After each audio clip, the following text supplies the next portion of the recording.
Hello friends, welcome to my YouTube channel Harshit One Direction from Void to Creation. Today I am presenting the solution for the session ending examination paper of class 4th TWAU The World Around Us, which was conducted at the regional level across the state by Kendriya Vidyalaya Sangathan Ahmedabad region. Let's get into the solution. First part is related to observation and reporting.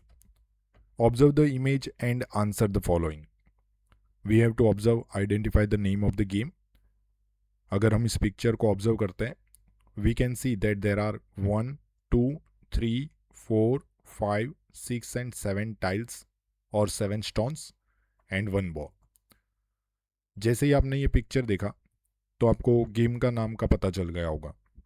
हमें लिखना है सबसे पहले question के answer में name the game. अब यहाँ पर देखिए, इस गेम को अलग अलग स्टेट में अलग अलग नाम से जाना जाता है. जैसे कि गुजरात है सातोलिया, सातोलिया, पीठू, 7 टाइल्स, 7 स्टोन्स. अगर कर्नाटका में है तो लगोरी. तो ये सारे नाम है, तो कोई एक नाम हमें यहाँ पर लिखना है. Second question is how many stones are used in this game. There are 7 stones, है ना. So 7 stones are used in this game, so 7 stones are is a right answer. अब मार्किंग की बात करें तो यहाँ पर हर एक क्वेश्चन जो है वो 0.5 मार्क्स का है. मतलब दोनों क्वेश्चन अगर आपके सही हो जाते हैं तो 0.5 प्लस 0.5 मतलब आपको 1 मार्क मिल जाएगा. सेकंड में जाता है द पिक्चर शो. ये पिक्चर जब आप देखोगे तो आपको सिक्किम की याद आ जाएगी. सबसे पहला क्वेश्चन था कि नेम ऑफ द डांस. इस डांस का नाम क्या है? तो लू सॉन्ग नेमसुंग, जो कि सिक्किम का डांस है. और सेकंड जो क्वेश्चन है द पीपल वियर, मीन्स यहाँ पर जो पिक्चर है उसमें लोग क्या पहन के ये डांस करते हैं. तो आपने देखा होगा कि ये लोग मास्क पहनते हैं और ये जो कपड़े पहने हैं उसको हम लोग बोलते हैं गुनियो चोलो. ओके, तो ध्यान रखना गुनियो चोलो. अगर ये दोनों आंसर आपने लिखे होंगे तो आपका 1 मार्क्स इस क्वेश्चन से भी हो जाएगा. Observe the image. इस इमेज को हमें ऑब्जर्व करना है. What have you notice in the darken part of this picture. मतलब यहाँ पर जो डार्कन पार्ट है उसको हम लोग क्या बोलते हैं? We call it as a shadow. So अगर आपने शेडो आंसर लिखा हुआ है तो भी ये क्वेश्चन आपका सही हो जाएगा. When have you noticed this. देखो यहाँ पर आपको 3 ऑप्शन दे रखे हैं. एक तो मॉर्निंग में दिखाई देगा, एक तो आफ्टरनून में दिखाई देगा, या नाइट में दिखाई देगा. अब जो लॉन्ग शेडो, मतलब जिस शेडो की लेंथ लंबी होती है, वो या तो मॉर्निंग में दिखाई देता है या तो इवनिंग में दिखाई देता है. तो ये दोनों में से एक आंसर सही हो जाएगा. आफ्टरनून में जो शेडो होती है उसकी हाइट जो होती है, लेंथ जो होती है, वो कम होती है और नाइट में शेडो दिखाई नहीं देता है. ठीक है, तो early morning is the right answer. अगर एक सही हुआ तो 0.5, ऊपर वाले का 0.5, दोनों सही है तो 1 marks. Question number 4, use this word in the appropriate blanks. यहाँ पर टीचिंग और स्टडिंग दोनों ऑप्शन आपको दे रखे हैं. एक विद्यालय का फोटो था और उसके नीचे क्वेश्चंस थे. What is your role in the vidyalaya, means as a students what is your role. Your role is study. ठीक है, स्टडिंग. तो स्टडिंग जो है वो आपका क्या हो जाएगा? सही आंसर हो जाएगा. What is the role of your teacher. Teacher का क्या रोल होता है? तो टीचर रोल इज टीचिंग. तो यहां पर क्या हो जाएगा? टीचिंग. आगे चलते हैं. Observe the image. इस इमेज को जब हम ऑब्जर्व करते हैं, एक बच्चा जो है वो 2 टायर को डेकोरेट करके उसके ऊपर बैठा हुआ है. What is the best out of waste made by the child. इसने क्या किया? तो पुराने जो टायर है उसका इस्तेमाल करके चेयर बना दी. He used an old car tyre to make a seat और सोफा. ठीक है, तो अगर आपने यहाँ पर सीट लिखा होगा तो भी टीचर पर डिपेंडेबल है, वो सही कर देंगे. ठीक है, ही used an old car tyre. Old car tyre का यूज किया है टू मेक अ सीट. ठीक है, नेक्स्ट क्वेश्चन जो है which material is used for making this. इसको बनाने में किस किस का इस्तेमाल हुआ है? तो पिक्चर जब आप देखते हो तो यहाँ पर ओल्ड कार टायर है, इसके अलावा कलर्स हैं, इसके अलावा ऊपर की और रोप का इस्तेमाल भी किया हुआ है. मीन्स 2-3 चीज़ें यहाँ पर यूज की गई है. Colour, tyre and rope are used to make this seat. Okay, next question जो है ऑब्जर्व द इमेज. इस इमेज को ऑब्जर्व करना है. Electricity is generated using this in the house, means हम इलेक्ट्रिसिटी जनरेट करते हैं। तो इलेक्ट्रिसिटी को जनरेट करने के लिए किसका इस्तेमाल हुआ होगा, व्हाट इज यूज्ड, क्या यूज हुआ। तो ऊपर पिक्चर में देखता है तो ये क्या है, सोलर पैनल है। तो सोलर पैनल आपका क्या हो जाएगा, सही आंसर हो जाएगा। Which source of energy is used in this system, इस सिस्टम में कौन सी सोर्स ऑफ एनर्जी यूज हो रही है। तो एक तो हम लोग सनलाइट का यूज कर रहे हैं, तो यहाँ पर आंसर क्या होना चाहिए, सनलाइट का या सोलर एनर्जी का हम लोग इस्तेमाल करते हैं इस सिस्टम में। ठीक है, तो यहाँ पर सोलर पैनल और सनलाइट आपका क्या हो जाएगा, सही आंसर हो जाएगा। Solar panel is used to generate electricity and sunlight is used as a source of energy. Okay, once again next question, which natural event, देखो यहाँ पर आपको ये पूछा है कि भाई यहाँ पर कौन सी इवेंट हो रही है। विच natural event marks the beginning of the day, beginning जब दिन की शुरुआत होती है तो सबसे पहली नेचुरल इवेंट क्या होती है, तो हम लोग बोलते हैं कि सूर्योदय होता है। सबसे पहले इवेंट क्या होती है, सूर्योदय। सूर्योदय means sunrise, means sun rises in the sky. Sunrise लिखा हो या sun rises in the sky is the right answer as a natural event which is start in the beginning of the day. Next question है, in which direction does it occur, sunrise कहाँ से होता है, we call that sun rises in the east, है ना, east direction में होता है। तो अगर आपने ईस्ट लिखा होगा तो आपका ये आंसर क्या हो जाएगा, सही हो जाएगा। आगे के क्वेश्चन में क्या था, तो एक एक क्वेश्चन 0.5 मार्क्स का था, जबकि यहाँ पर ये शॉर्ट आंसर के रूप में लिया गया है। तो यहाँ पर हर एक क्वेश्चन का जो मार्क है वो 1 है। मीन्स अगर ये दोनों सही हुए तो आपको यहाँ पर 2 मार्क्स मिलने वाले हैं। ठीक है, next, observe the moon phase images. देखो यहाँ पर आप मून को जब ऑब्जर्व करते हो तो ये मून जो है वो फुल मून है, मीन्स ये फुल मून डे की बात हो रही है। Which festivals are related to this phases of the moon, मतलब फुल मून डे के साथ कौन कौन से त्योहार जुड़े हुए हैं, फेस्टिवल्स जुड़े हुए हैं। तो आप लोग देखो कि जो अभी सबसे नियरेस्ट जो आएगा वो होली आएगा, वो भी फुल मून डे पर होता है। रक्षाबंधन होता है, वो भी फुल मून डे पर होता है। तो आप लोगों को फुल मून डे पर होने वाले त्योहारों के नाम लिखने हैं। ठीक है, तो अगर ये नाम आप दोनों सही लिखोगे तो आपको 2 मार्क्स इधर मिल जाएंगे।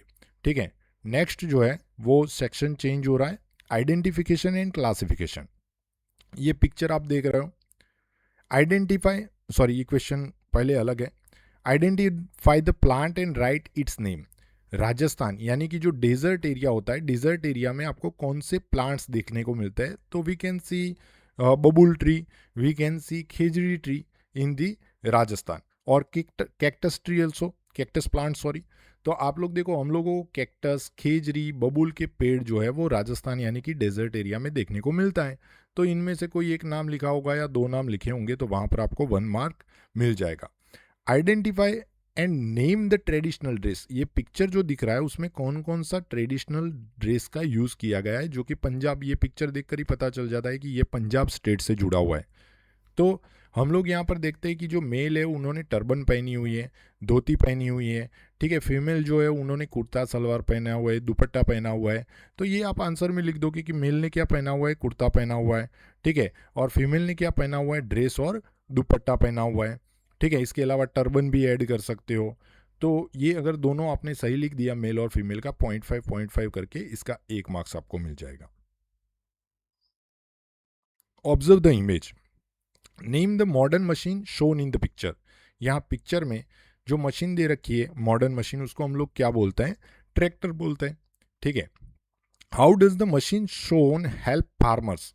अब ये जो ट्रैक्टर जो है वो ट्रैक्टर हमें कैसे हेल्प करता है, तो आप सबको पता है कि वी कैन यूज प्लग, है ना, प्लग का इस्तेमाल करेंगे। प्लगिंग जो प्रोसेस का नाम है, प्लग का इस्तेमाल करके हम खेत में पूरा प्लगिंग करेंगे। ठीक है, ताकि जो सॉइल है वो सॉफ्ट हो जाए। Tractor help farmer for plugging, plugging में काम आता है, सोइंग में भी काम आता है। ठीक है, अलग अलग यूज है, तो ध्यान रखना। आगे चलते हैं, if the following elements are missing, ये मिसिंग एलिमेंट वाला क्वेश्चन आया। और what would happen to a food grain, हमें यहाँ पर फूड ग्रेन से जुड़ा हुआ इम्पैक्ट ही लिखना है। ठीक है, जैसे कि सबसे पहला पिक्चर जो है वो काऊ का दे रखा था, मैंने यहाँ पर नाम लिखा हुआ है, नेम द एलिमेंट, तो पहले काऊ है, एंड इट्स इम्पैक्ट। अगर काऊ नहीं होती है तो क्या होगा, तो आप मत ऐसे मत बोलना सर काऊ गिव्स अस मिल्क, तो मिल्क नहीं मिलेगा। ठीक है, तो यहाँ पर आपको काउ का अपने लिए नहीं लिखना है, यहाँ पर हमें फूड ग्रेन से जुड़ा हुआ लिखना है, जैसे कि we use cow dung as a fertiliser, natural fertiliser, okay, which contain so many nutrients. तो काउडंग नहीं होगा, काउ नहीं होगा तो काउडंग नहीं होगा, काउडंग नहीं होगा। If cows are missing we would not have natural fertilisation, मतलब नेचुरल फर्टिलाइजर जो है वो नेचुरल फर्टिलाइजर हमारे पास नहीं होगा, मतलब मैन्योर नहीं होगा, ठीक है। नेक्स्ट जो है वो अर्थवॉर्म है, मतलब अर्थवॉर्म का नाम लिखना है। Now what is the use of earthworm, means earthworm जो होता है वो जमीन के अंदर रहता है और वो जो मूवमेंट करता है उसके कारण सॉइल जो होती है वो लूज हो जाती है। एयर का जो ट्रांसफर एयर जो होती है वो बढ़िया से ट्रांसफर हो सकती है बाहर से जमीन के अंदर, ठीक है। तो अगर अर्थवॉर्म नहीं होंगे तो यही पहले तो फिनिश हो जाएगा, ठीक है। Earthworms were missing our soil would not be rich, ठीक है। अब अर्थवॉर्म जो होता है वो अर्थवॉर्म सॉइल को न्यूट्रिएंट से भरपूर करते हैं, हेल्दी भी रखते हैं। तो इफ अर्थवॉर्म्स वर मिसिंग, अगर वही नहीं होंगे, our soil would not be rich, हमारी सॉइल जो है वो भरपूर मात्रा में न्यूट्रिएंट से भरी हुई नहीं रहेगी, हेल्दी भी नहीं रहेगी, ठीक है, बहुत हार्ड हो जाएगी। अर्थवॉर्म जो होते हैं वो सॉफ्ट बना देते हैं। Identify the animal and right it's use in the mountainous region of Sikkim. देखो पहले तो ये जो एनिमल है उसको आइडेंटिफाई करना है, तो पिक्चर देखकर आपको पता चलेगा कि दिस इज अ याक, है ना। अब याक का यूज क्या होता है, तो याक का यूज जो है माउंटेन्स के ऊपर ट्रैवलिंग के लिए इस्तेमाल होता है, कैरिंग लोड्स के लिए इस्तेमाल होता है, और याक जो होते हैं वो मिल्क भी देते हैं, ठीक है। तो यहाँ पर आंसर कैसे लिखेंगे कि आई identify the image, this is a yak. Yaks are used in the mountain for traveling and carrying loads. Yaks also give milk. ठीक है, तो ये 2 मार्क्स का क्वेश्चन है, तो 2 मार्क्स में तो पहला आपने पिक्चर को आइडेंटिफाई किया उसका मार्क्स हो जाएगा, और दूसरा मार्क्स जो होगा वो उसके यूज के लिए होगा। मैच द फॉलोइंग, हमें यहाँ पर इसको मैच करना है। हार्वेस्टिंग द क्रॉप्स, अब क्रॉप्स को हार्वेस्ट करने के लिए क्या चरखा इस्तेमाल होगा, शंख इस्तेमाल होगा, ट्रैक्टर इस्तेमाल होगा, या कैमल कार्ट का इस्तेमाल होगा। तो हार्वेस्टिंग द क्रॉप्स के लिए हम लोग किसका इस्तेमाल करेंगे, ट्रैक्टर का इस्तेमाल करेंगे। जैसे कि मैं यहाँ पर अल्फ़ाबेट्स लिख देता हूँ A B C और D, तो पहले का आंसर क्या हो जाएगा, C हो जाएगा। Transporting in the desert, desert में हम लोग किसका इस्तेमाल करते हैं, तो कैमल कार्ड का इस्तेमाल करते हैं, camel is the vehicles of dessert, okay. तो सेकंड में क्या आंसर हो जाएगा, डी आंसर हो जाएगा। Making cotton fibre, cotton fibre बनाने के लिए हम लोग किसका इस्तेमाल करते हैं, तो हम लोग स्पिनिंग व्हील यानी कि चरखा जो मशीन है उसका इस्तेमाल करते हैं। तो थर्ड में सही ऑप्शन क्या हो जाएगा, ए हो जाएगा। ब्लोन ड्यूरिंग द पूजा, पूजा के दौरान हम लोग क्या बजाते हैं, तो हम लोग क्या बजाते हैं, शंख बजाते हैं। तो फोर्थ में जो आंसर है वो क्या हो जाएगा, बी आंसर हो जाएगा। तो जरा एक बार क्रॉस चेक कर लेना सारे आंसर। जो पहला है हार्वेस्टिंग द क्रॉप्स, उसमें ट्रैक्टर का इस्तेमाल होता है, अगर ये सही लिखा होगा तो 0.5 मार्क्स मिलेगा। ट्रांसपोर्टिंग इन द डिजर्ट में कैमल कार्ट है। मेकिंग कॉटन फाइबर जो है उसमें चरखा यूज होगा, और ब्लोन ड्यूरिंग द पूजा ये जो है उसमें शंख का इस्तेमाल होता है। इस क्वेश्चन को आप देख सकते हो मैंने थोड़ा सा मॉडिफाई भी किया हुआ है। हमें इसमें फिजिकल एक्टिविटीज़ आइडेंटिफाई करना है, जैसे कि आगे से देखोगे तो कहीं कुछ दिखेगा नहीं, लेकिन पीछे से अगर देखते हो तो देखो DANCING, मतलब ये पहला जो है वो डांसिंग एक्टिविटी है। SKIPPING ये जो है वो स्कीपिंग है। CYCLING साइकिलिंग है, ठीक है। JUMPING मीन जंपिंग है, और RUNNING मीन रनिंग है। तो यहाँ पर टोटल आपको 5 एक्टिविटीज़ देखने को मिलती है, running, jumping, cycling, skipping and dancing. और अगर ये क्वेश्चन आपने बढ़िया से अटेंड किया होगा तो ये जो क्वेश्चन है वो टोटल 5 मार्क्स का है, ठीक है। तो आगे चलते हैं। Discovery of facts. What can we use instead of plastic bag to reduce waste, waste को कम करने के लिए हम लोग प्लास्टिक बैग्स की जगह क्या यूज़ कर सकते हैं, तो we can use paper bags, we can use cloth bag, okay. So ये जो है वो आपके आंसर हैं, paper bag and cotton bag भी इस्तेमाल कर सकते हैं, क्लोथ बैग भी बोल सकते हैं। How communities can be prepared for disaster situation like earthquakes, मतलब कोई पर्टिकुलर रीजनल एरिया में अगर कोई नेचुरल डिजास्टर होता है तो कम्युनिटीज़ कैसे खुद को प्रिपेयर करती है बचाने के लिए। तो यहाँ पर आप लोग ऐसे लिख सकते हो, communities can prepare by making safety beds, emergency kits, का यूज़ कर सकती है। ठीक है, अगर आप लोग डीप एरिया में हो जहाँ पर पानी का बहाव बढ़ सकता है तो आप माउंटेन एरिया में मतलब हाइट पर जा सकते हो। तो ये सब जो है वो सेफ्टी है। जैसे कि आप लोग घर में हो और आपको पता चला कि भाई अर्थक्वेक आने वाला है या अर्थक्वेक मूवमेंट दिख रहा है, तो घर के बाहर ओपन ग्राउंड में जा सकते हैं। ठीक है, फिर अगर स्टॉर्म चल रहा है तो ट्री के नीचे नहीं खड़े रहना है। तो ये सब जो है वो हमारे प्रिकॉशंस है, मतलब डिजास्टर सिचुएशंस है जिससे हम लोग बच सकें। ठीक है, तो यहाँ पर आंसर भी लिखा हुआ है, आप अपना खुद का भी आंसर इसमें ऐड कर सकते हो। ये क्वेश्चन भी 2 मार्क्स का है। नेक्स्ट जो है, prepare the poster recycle. Recycle के ऊपर हमें पोस्टर प्रिपेयर करना है with message for the society on waste management. Mean यहाँ पर आपको ड्राइंग भी करना है और मैसेज भी लिखना है। जैसे कि यहाँ पर मैंने एआई का यूज़ करके ये पूरा बना रखा है। रिसाइकल जो है वो हेडिंग लिख दिया, message for the society, recycle plastic bags, make recycled bottles, make recycled papers. Means हम लोग उसका रीयूज़ कर सकते हैं। Let's build sustainable future together, क्योंकि प्लास्टिक जो है वो हमारे लिए बहुत ही हार्मफुल है। ठीक है, तो उसका जितना यूज़ कम होगा उतना हमारे लिए यूज़फुल रहेगा। तो यहाँ पर जो पोस्टर कंटेंट है वो मैंने लिखे हुए। ये टोटल 4 मार्क्स का क्वेश्चन है। अगर ड्राइंग अच्छा किया और 4 टाइटल दे रखे हैं तो आपका जो क्वेश्चन है वो क्या हो जाएगा, सही हो जाएगा। अब यहाँ पर हमें join by drawing them with correct answer, sink और फ्लोट, इसमें से कौन फ्लोट करेगा कौन सिंक करेगा वो करना है। जैसे कि यहाँ पर आपको फुटबॉल दे रखा है, तो यहाँ पर आप जब देखते हो तो बॉल जो होता है वो पानी में फ्लोट करता है। आपको लगेगा कि भारी है, लेकिन पानी में फेंकना वो फ्लोटिंग करेगा। ठीक है, ये स्पून जो है वो क्या कर देगी, सिंक हो जाएगी, वो डूब जाएगी। मोमबत्ती जो होती है, कैंडल, वो फ्लोटिंग करती है, जबकि कॉइन जो होता है वो क्या करता है, सिंक करता है। ठीक है, और ये क्वेश्चन जो है वो भी 2 मार्क्स का है। अगर सिंक में आपने 2 सही लिखे होंगे तो भी 1 मार्क मिल जाएगा, और फ्लोट में अगर 2 सही लिखे होंगे तो वो भी 1 मार्क आपको मिल जाएगा। नेक्स्ट जो क्वेश्चन है उस क्वेश्चन में आपको ड्राइंग करना है। मतलब यहाँ पर एक कंडीशन दे रखी है, you are standing and watch the sunset. अब देखो यहाँ पर हम लोग अब तक सनराइज सीख चुके थे। इस क्वेश्चन में क्या दे दिया है कि आप जो है वो सनसेट देख रहे हो। क्या देख रहे हो, सनसेट देख रहे हो। तो जरा इस पिक्चर के बिहाफ पर ही मैं ड्रॉ कर देता हूँ। जैसे कि यहाँ पर सनसेट हो रहा है। ठीक है, अब सनसेट जो हो रहा है तो वो वाली डायरेक्शन कौन सी होती है, हमेशा वेस्ट डायरेक्शन। ओके, अब वेस्ट डायरेक्शन के ऑपोजिट में जो होता है वो ईस्ट डायरेक्शन होता है। और ईस्ट डायरेक्शन में अगर अपना फेस करके आप खड़े रहते हो तो आपका जो लेफ्ट हैंड है वो नॉर्थ डायरेक्शन हो जाता है। मतलब ऊपर वाली डायरेक्शन जो होती है वो नॉर्थ डायरेक्शन हो जाती है।